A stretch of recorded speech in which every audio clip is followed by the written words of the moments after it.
Cette délibération concerne le projet social de l'Escale pour les 4 prochaines années.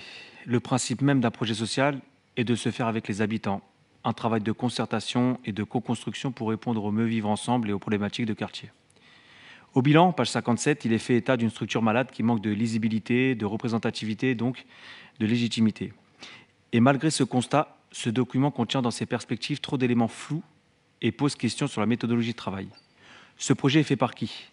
Qui a participé à sa conception? Il vise quel public? Pouvez-vous me dire qui est le directeur de ce centre social municipal? Sur la concertation, vous dites que c'est participatif. Où sont les annexes? On ne trouve aucune trace d'une communication qui invite la population à participer, d'une lettre aux habitants, aux associations pour les inviter à une réunion de concertation, d'un compte-rendu de ces ateliers, de questionnaires, d'un calendrier de ces réunions qui se sont déroulées, quand et où. Qui était présent? Où sont les comptes rendus, les invitations, les affiches? Aucune association, commerçants, habitants, institutionnels, services municipaux transversaux, bailleurs n'apparaissent dans le projet. Ils n'ont donc pas contribué à élaborer ce projet. Le terme même de comité de pilotage est totalement absent de ce document. On ne trouve qu'un compte-rendu, page 44, d'une réunion de méthodologique avec des agents de la ville, une réunion de 3 heures le 17 mai avec l'équipe et un animateur de la Fédération des centres sociaux. Il a inscrit 13 personnes. Mais sinon, où est le reste? Un conseil de maison vient d'être créé et ne s'est réuni qu'une seule fois, donc il n'a rien produit à ce jour. Qui a choisi les gens qui siègent et sur quels critères? Ne me dites pas sur la base du volontariat, on a été les chercher car les candidatures manquaient. Les habitants ne sont même pas au courant qu'il y a un conseil de maison. Et je vous mets au défi, vous-même, de me dire qui siège dedans.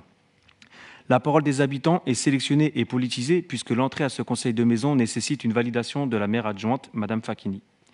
Qu'est-ce que ça vous coûte de rencontrer réellement les gens? De quoi avez-vous peur? Qu'ils expriment un mécontentement? Et alors? Ça aide à se remettre en question. Sur la direction.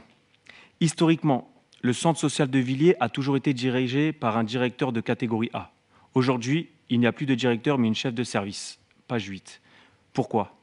C'est un signal fort. Vous ne donnez pas à la structure les moyens nécessaires en termes d'encadrement. On peut considérer ce symbole comme une sorte de disqualification de la fonction pour le centre social, à l'image de votre manque d'ambition globale.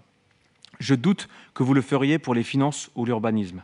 Cela reflète la valeur et l'intérêt que vous portez à ce centre social. Une municipalité qui voudrait saboter le centre social ne s'y prendrait pas autrement.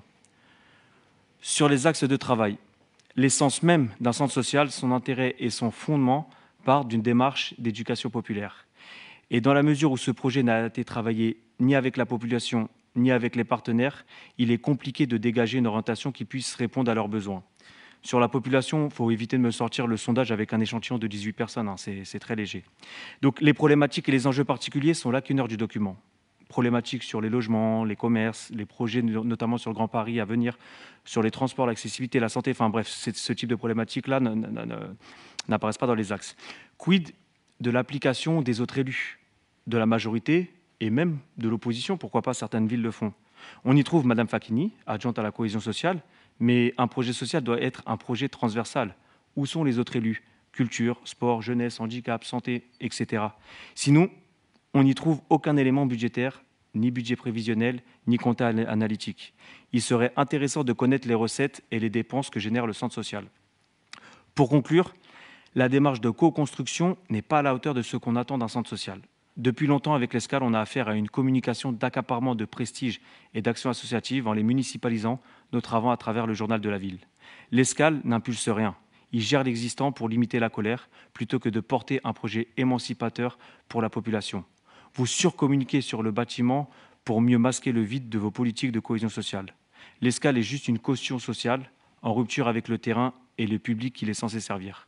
Pour Villiers Avenir, ce serait une abstention, car nous ne sommes pas contre le centre social qui a besoin pour fonctionner notamment des subventions de la CAF, mais nous ne pouvons voter un projet qui ne tient pas la route.